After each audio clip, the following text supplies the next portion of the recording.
Silver is going up, but the market is quietly breaking underneath it because the spreads are telling the truth that the headline price can T, and a lot of people are about to learn the difference the hard way. This isn't one of those slow, sleepy metal grinds where you can yawn your way to a thesis. This move has been violent, fast, and emotionally abusive, ripping from the low 70s earlier this month to pushing above 100. And when a market does that, the story stops being, is silver bullish? And becomes, is silver liquid? Because those are not the same question. And that's where the real pressure starts. If you only watch the spot price, you're watching the most flattering camera angle. The real footage is off-screen. Premiums, availability, the curve, the roll, the financing, the stress points, where the market tells you, quietly at first, that it can't move size without leaving fingerprints. And later in this video, I am going to give you two things. The one metric that matters more than the hot take, and the one level where if it breaks the math, changes for the next week or two. But first, you need to understand what illiquid actually means in a market like silver, because people toss that word around like it just means hard to buy.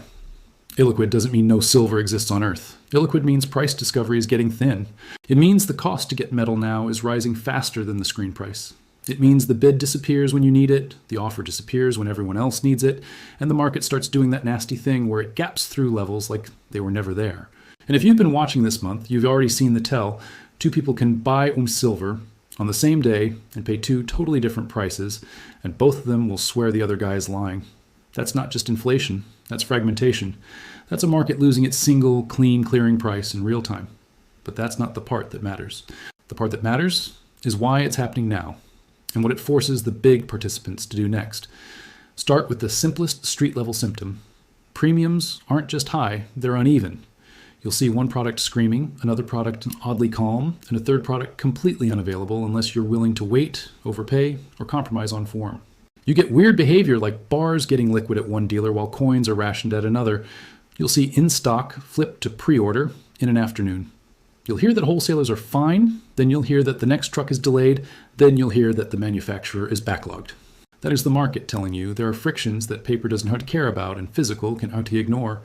And the moment those frictions show up, the spot price becomes less of a price and more of a suggestion. Because in the physical world, the real question is, what do you have to pay today to get the metal you can actually hold in the form you actually need inside the time window you actually care about? And that time window is the trapdoor a lot of people miss.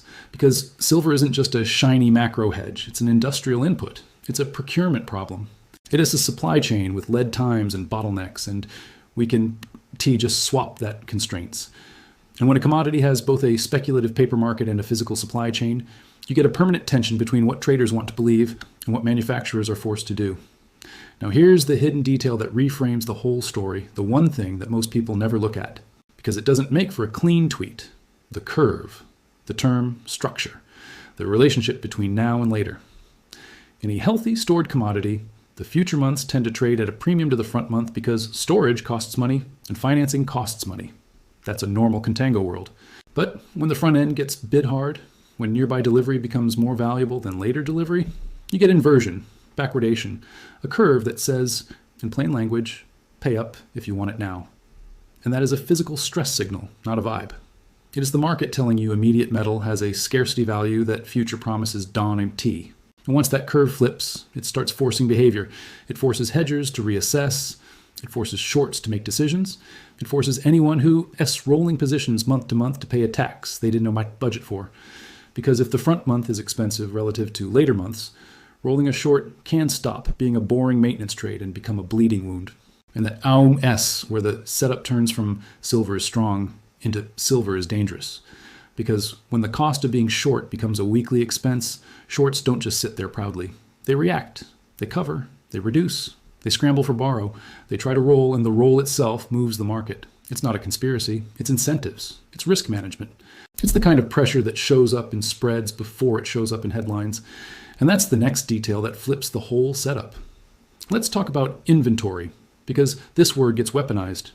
You'll hear inventories are high, there's plenty of metal, and then you'll see premiums explode, and you'll wonder if reality is broken. Reality isn't broken. The way people talk about inventory is broken. Total inventory is a misleading comfort blanket. The game is deliverable inventory.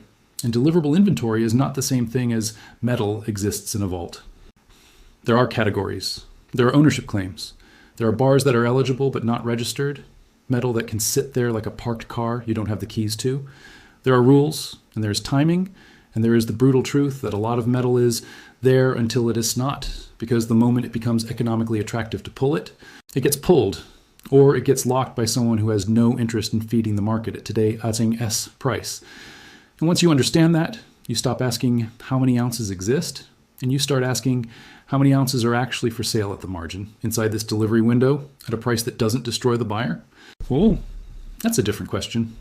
And when that question gets uncomfortable, markets don't politely adjust. They gap, they squeeze, they throw tantrums.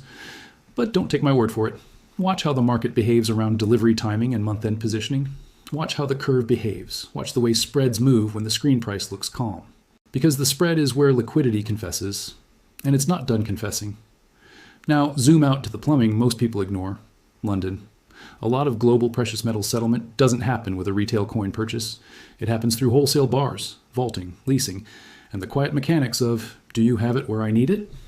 Location matters, bar form matters, good delivery standards matter.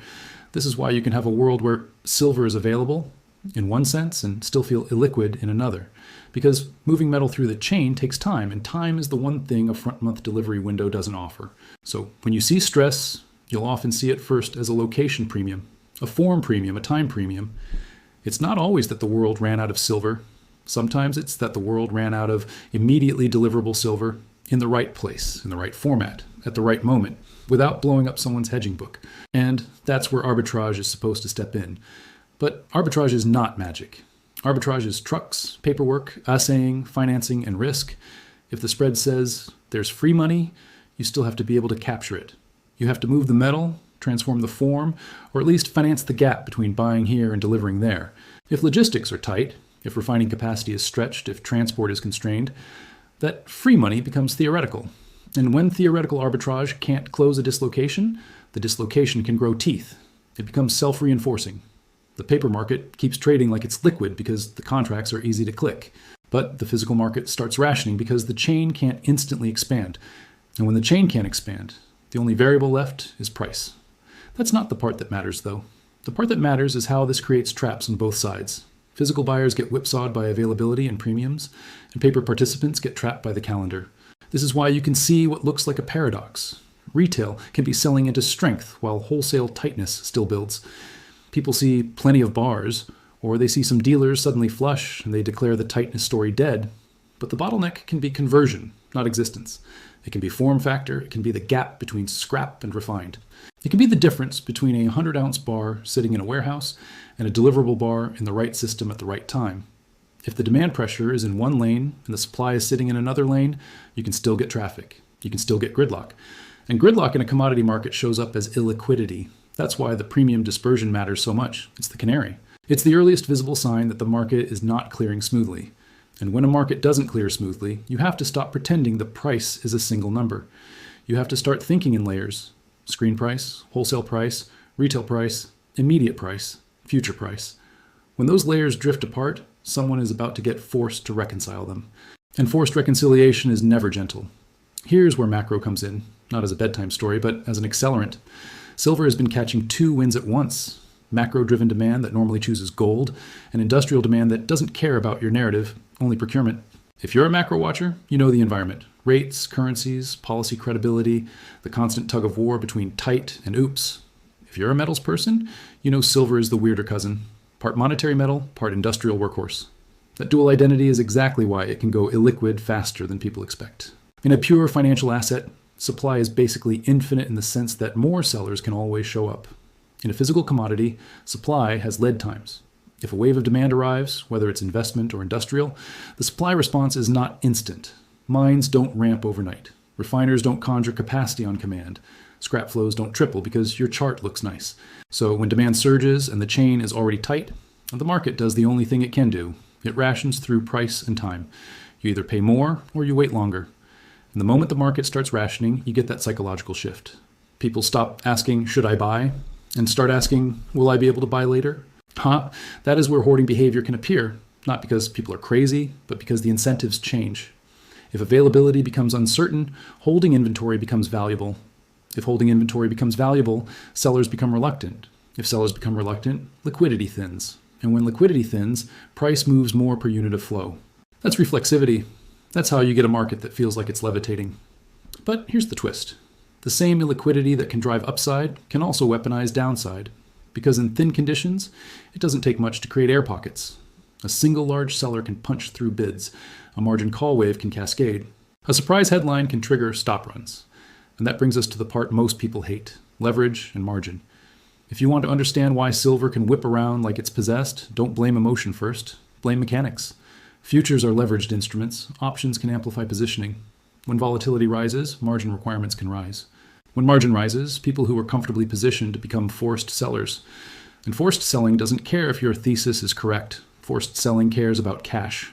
That is why you can have a market where the long-term setup looks bullish and the short-term move still slaps you in the face. And that's exactly why the illiquidity theme matters.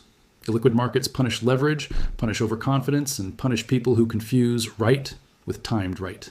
But because the path matters. And the market loves to shake people off the path. Now, keep that in mind as we talk about the calendar, because why now is not a poetic question. It's a scheduling question. Right now, you have a collision of catalysts that can amplify illiquidity. A Fed week, where rates and forward guidance can move dollar pressure and real yield expectations. Month-end positioning, where funds rebalance, and the options calendar, where hedging flows can turn price into a feedback loop. This is where people underestimate the role of dealers and gamma. When options open, interest is concentrated near certain strikes, and price starts moving through those strikes. Dealers hedging their exposure can become a mechanical buyer or seller. If the market is in a zone where hedging requires buying as price rises, that can create a reflexive push, a kind of math-driven momentum that doesn't need a new headline. It just needs price to move. And in a liquid market, that flow gets absorbed. In an illiquid market, that flow becomes the market. That's why these calendar windows matter so much. The market isn't just reacting to fundamentals. It's reacting to constraints and obligations, rolls, expiries, margin cycles, delivery timing. Those are not opinions. Those are forced behaviors. And forced behaviors are the most reliable kind of demand and supply you'll ever see. Because nobody gets to opt out. But that's not the part that matters. The part that matters is what happens when this forced behavior meets a thin order book. You get gaps. You get limit up style moves in a market that wasn't supposed to do that. You get days where the chart looks like it's missing candles. And then you get the emotional warfare. The market tries to convince you it S over precisely when it S setting up, or it tries to convince you it's unstoppable precisely when the next flush is being loaded. So let's get practical. What levels matter, and what tells you the thesis is working or failing in the next week or two? First, respect the obvious psychological marker. Triple digits. $100 is not magic in a fundamental sense, but it's magic in the sense that it changes behavior. It changes which headlines get written. It changes how risk managers talk. It changes how retail reacts. It changes how dealers quote. It changes how fast people panic buy and panic sell. And when a market surges through a psychological level, it often has to come back and check the plumbing. That means a retest is normal. A pullback is not a betrayal. A pullback is a diagnostic. The question is how it pulls back. Does it pull back on heavy liquidation with spreads calming and premiums easing? Or does it pull back while the curve stays tight, premiums stay stubborn, and bids show up quickly above the prior breakout zone? Because if bids show up quickly, that tells you the market is trying to build a higher base. If bids vanish and spreads relax dramatically, that tells you the stress was more speculative than structural. So I'm watching two price zones, not because I can predict the future to the dollar, but because markets tend to respect certain gravity wells. The first is the region just below $100, the mid to high 90s, where psychology and hedging flows often collide. If silver can hold that region on a pullback, if it can base there instead of slicing through, then the move has legs. The second is the prior breakout shelf, the zone where the last consolidation broke. In a month like this, that can be a wider band than people want to admit. Call it the upper 80s to low 90s as a general neighborhood. If price revisits that area and holds, and the stress signals stay alive, that's constructive. If it knifes through, and the curve relaxes, and premiums compress hard, that's a warning. Because if this one level breaks, the math changes. Now the real metric, the one I want you to burn into your brain, is not a single headline number. It's whether the now premium stays elevated. That can show up as backwardation persisting, as stubborn front-end tightness, as spreads that refuse to normalize. In plain language, does the market continue to price immediacy as scarce? Because if it does, then any dip becomes dangerous for shorts. It becomes a chance for physical buyers and longer-term money to reload. It becomes a setup where the next push higher can happen with less warning, because liquidity is already thin. But if the now premium collapses, if the curve slips back into comfortable contango, if the roll becomes cheap again, That suggests the stress is easing and price may need a longer consolidation. Either way, you don't need to guess. You can watch it. That's the whole point. Watch what can't be faked easily. Now let's stack proof like adults, because one argument is never enough in a market this loud.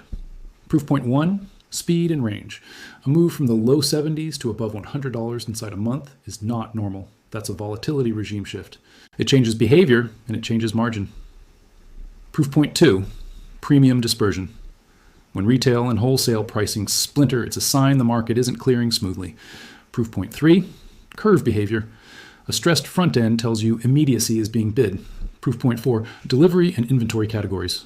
Not total ounces, but what's deliverable, what's registered, what's actually for sale at the margin inside the window. Proof point 5, global and location dynamics. If metal has to be in the right place in the right form, then bottlenecks can persist, even if headline inventory looks fine. Proof point 6, institutional and options mechanics. If hedging flows and risk management are pushing in one direction during a thin period, price can overshoot. That's not emotion, it's math. And if you want a seventh proof point, watch the behavior of dips. In a healthy bull market with real demand, dips get bought fast and volatility gets absorbed. In a speculative blow-off, dips feel like trapdoors, bids vanish, and the market slams lower to find liquidity. The tape tells you which one you're in, if you're willing to watch it without needing it to flatter your bias. But that's where people fail. They don't watch the tape, they watch their feelings. So here's your viewer psychology shield, because if silver is turning illiquid, the market is going to try to use that against you. It will do it in 3 moves. First, it will give you a vertical candle and make you feel late and stupid and desperate. That's how it gets you to chase. Second, it will rip the rug for a day or two, sometimes on no news, sometimes on a perfectly timed headline, and it will make you feel like an idiot for buying. That's how it gets you to sell the bottom. Third, it will stabilize and drift back up without you, and it will make you angry, which is how it gets you to re-enter at the worst possible moment again. That cycle is not an accident. It's how thin markets extract money from impatient participants. The antidote is simple but not easy. Separate trend signal from noise. Trend signal is structural. The curve, the persistence of premiums, the behavior of pullbacks, the inability of price to stay below key levels. Noise is the intraday drama, the single headline, the one candle that triggers your nervous system. If you can't tell which is which, you will become the liquidity. And in an illiquid market, being the liquidity is expensive. So here's a clean way to frame it without pretending you're a wizard. 2 scenarios. Scenario 1, controlled pullback and retest. Silver cools off, maybe wicks below $100, maybe test that 90s neighborhood, and it does it with choppy price action, headline mood swings, and maximum frustration. But the stress signals don't fully relax. Premium stays sticky, the curve stays tight, dips get bought.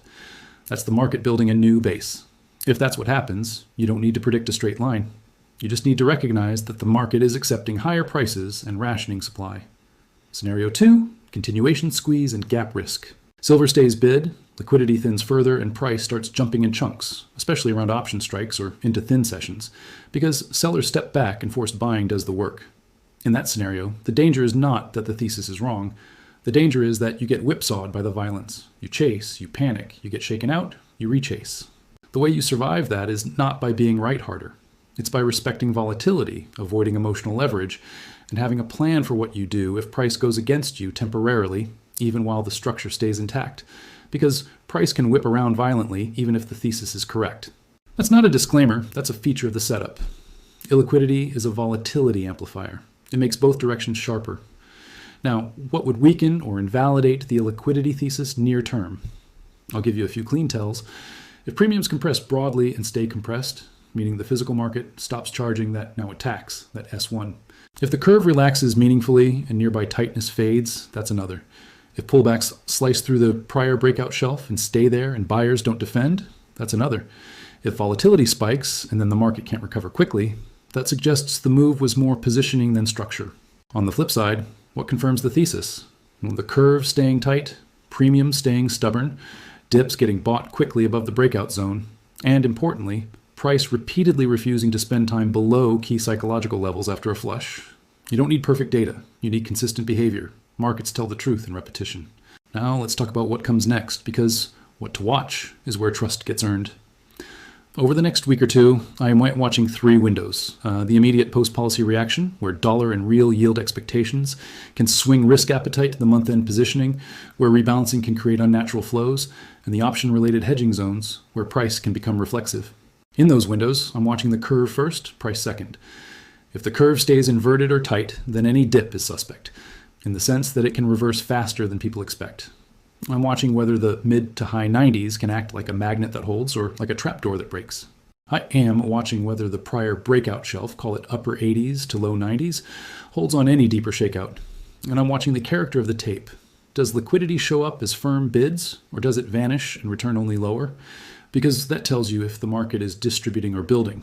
And that's the part that matters. The other side of this trade, whether you're a fund, a dealer, an industrial buyer, or a short hedger, is not emotional. It's constraints. If you're short into a tight curve, you're paying to stay there and you're carrying delivery and roll risk. If you're long physical, you are watching premiums and availability, and you less likely to dump inventory if you think replenishment will be harder next week. If you're an industrial user, you're thinking procurement, not chart patterns, and you're choosing between paying up now or risking a supply interruption later. Those incentives are how markets move when they're stressed, not narratives, incentives. So here, as the clean synthesis, silver turning illiquid doesn't automatically mean moonshot tomorrow. It means price will likely remain sensitive, reactive, and capable of overshoot. It means the screen price will increasingly lag the real-time cost of immediacy. It means volatility will be used as a weapon against longs and shorts because thin markets reward whoever can stay calm the longest. And it means your edge is not predicting. Your edge is watching structure and refusing to be emotionally farmed. If you're the kind of investor who needs every tick to validate your identity, this market will eat you.